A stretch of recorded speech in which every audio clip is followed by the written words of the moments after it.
पहले मेरा बंदा प्रॉपर ग्रीन फॉरेस्ट था, हर बात पे बेबी पानी पिया, घर पहुंच गई, तुम ठीक तो हो ना, मतलब इतना। बस इतना केयर करोगे तो फिर सर पे तो चढ़ी जाएगी ना बंदी, चढ़ी जाएगी ना।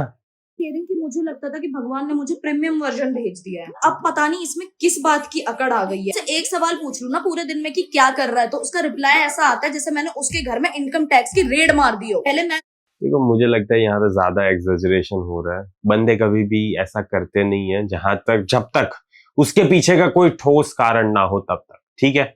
मुझे नहीं लगता कि जो बंदा पहले ऐसा था एंड उसके बाद ऐसा हो गया। यहाँ पे थोड़ा ज्यादा एग्जेजरेशन हो रहा है, या तो फिर इंस्टाग्राम पे तुम्हें पता ही है व्यूज तभी आते हैं जब तुम्हें सारी चीजों को बहुत ज्यादा एग्जेजरेट कर रहे हो। ये में भी हो सकता है कि हाइपोथेटिकल सिनेरियो चल रहा हो, ओके, ऐसा भी हो सकता है यहाँ पे। गुस्सा हो जाती थी ना तो मुझे 25 बार कॉल करके दिन में मनाता था। हो, रूठ जाती थी मैडम तो वो बंदा उसको 25 बार मनाता था। मे बी अब उस बंदे को अक्ल आ गई है कि 25 बार नहीं मनाना होता, मनाना ही नहीं होता, क्यों मनाएंगे। शादी के बाद भी ऐसे ही मनाते रहेंगे क्या? और कुछ काम धंधा नहीं है हमारे पास क्या यार?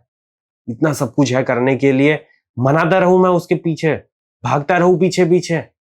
क्या चाहिए, क्या दिक्कत आ गई मैडम को, क्यों परेशान हो, बताओ ना प्लीज बताओ ना। यही करता रहूं मैं, यही अभी भी कर रहे हो ना तुम, मुझे पता है। इससे कुछ फायदा नहीं होता। तुम्हें अगर लग रहा है कि इससे अट्रैक्शन क्रिएट होगा, इससे वो बंदी तुम्हारी लाइफ में दौड़ी दौड़ी चली आएगी, तो तुम गलत सोच रहे हो। Because this is not how things work, that's the fucking reality. ऐसे चीज कभी भी काम नहीं करती है, ऐसे कभी भी रिलेशनशिप आगे स्मूथली नहीं बढ़ पाने वाली। तो इस चीज को तुम जितना ज्यादा जल्दी समझ लो ना, उतना ही ज्यादा अच्छा रहेगा, ठीक है। अब मैं गुस्सा हो जाऊं तो ये भी गुस्सा होकर के बैठ जाता है। तुम्हारा रोल गुस्सा होके तो नहीं बैठना होता, वहां पे काम रख के बैठोगे ना तो ज्यादा अच्छा है, ओके। शांति से बैठो, चिल, गुस्सा होके नहीं। Then you are reacting in the situation, you have to respond in the situation, ठीक है। Reacting and responding both are completely different things. So don't react my friend, just respond. मनाने का नहीं था, कंपटीशन देने का कब से हो गया? पहले मुझे कंपटीशन देने का कब से हो गया? तुम्हें चाहिए ही कंपटीशन यार, मैं सही बोलूं ना तो। अब देखो यहाँ पे 25 बार मनाना पड़ रहा है, ये क्या मजाक चल रहा है? ये रिलेशनशिप है या मजाक है? मुझे नहीं समझ आ रहा। Okay, is this a relationship और दिस इज अ जोक कि जहां पे हमें बार बार मनाना पड़ रहा है? मैडम को क्या चाहिए, कोई दिक्कत तो नहीं हो गई ना, कैसे सेवा कर सकता हूं मैं आपकी, यही करना है क्या? आने के तरीके ढूंढता था। अब मैं रीजन ढूंढती हूँ कि मैं इसके साथ रिलेशनशिप में क्यों आ गई। रीजंस क्यों ढूंढ रही हो? ठीक है, अगर ना अच्छा लगे तो चले जाओ, ओके। तुम्हें भी मेरे भाई अगर रीजंस ढूंढने पड़ रहे हैं ना कि क्यों मैं इस लड़की के साथ रिलेशनशिप में हूं, तो बेटर है कि रिलेशनशिप का पार्टीशन पाड़ दो एंड निकलो वहां से पतली गली से, ओके। समझ रहे हो तुम? एंड देखो ऐसे कभी भी हेल्दी रिलेशनशिप कल्टीवेट नहीं हो पाने वाली, जहां पे तुम 25 बार कॉल कॉल करके मना रहे हो मैडम को, जहां पे तुम मैसेजेस पे मैसेजेस कर रहे हो एंड वो बंदी भाव खा रही है, वो बंदी को इतना कोई मतलब है ही नहीं। तुम्हें ऐसा लगता है ना जब भी कि तुमने रिलेशनशिप का ठेका उठा लिया है, 90% ऑफ द एफर्ट्स तुम कर रहे हो एंड वो मोहतरमा बस वहां पे आराम से प्यार से बैठी रहती है, ओके। ऐसा हो रहा है तुम्हारी लाइफ में तो दिक्कत है, ठीक है, बहुत बड़ी दिक्कत है। बिकॉज तुम्हें इस चीज को समझना पड़ेगा कि जब तक तुम उसको तुम्हारे अंदर इन्वेस्ट करने के लिए कुछ भी करोगे नहीं ना, तब तक वो कभी भी तुम्हारे में इन्वेस्ट नहीं करेगी। एंड अगर तुम सारी चीजें कर रहे हो मेरे भाई, तो उसके पास कुछ है ही नहीं ना इन्वेस्ट करने के लिए। रिलेशनशिप में तुम्हें उसको मौका तो देना पड़ेगा ना, तब जाके वो तुम्हारे अंदर कुछ इन्वेस्ट करेगी ना।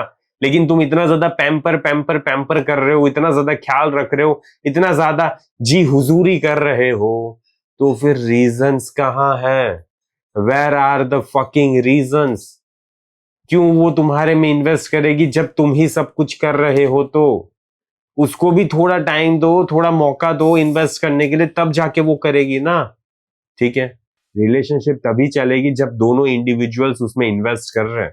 अगर कोई एक पर्सन भी इसमें इन्वेस्ट नहीं कर रहा, दोनों में से कोई एक इन्वेस्ट नहीं कर रहा, तो इसका मतलब समझ लेना कि जब भी रिलेशनशिप एंड होगी ना, तो उस व्यक्ति को घंटा कोई भी फर्क नहीं पड़ने वाला। बिकॉज अगर इन्वेस्ट किया ही नहीं है तो कोई फर्क नहीं पड़ता किसी को भी। ये सिंपल सा शेयर मार्केट जैसा है, तुमने अगर किसी स्टॉक में इन्वेस्ट किया होगा, वो ऊपर नीचे जाएगा, तुम्हें ऊपर जाएगा तो अच्छा लगेगा, नीचे जाएगा तो गांड फटेगी, ठीक है, दोनों में से एक चीज होगी।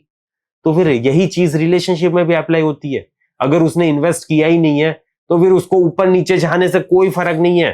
तुमने भी अगर उस शेयर में इन्वेस्ट नहीं किया होता तो तुम्हें कोई फर्क पड़ता वो ऊपर जा रहा है या नीचे जा रहा है?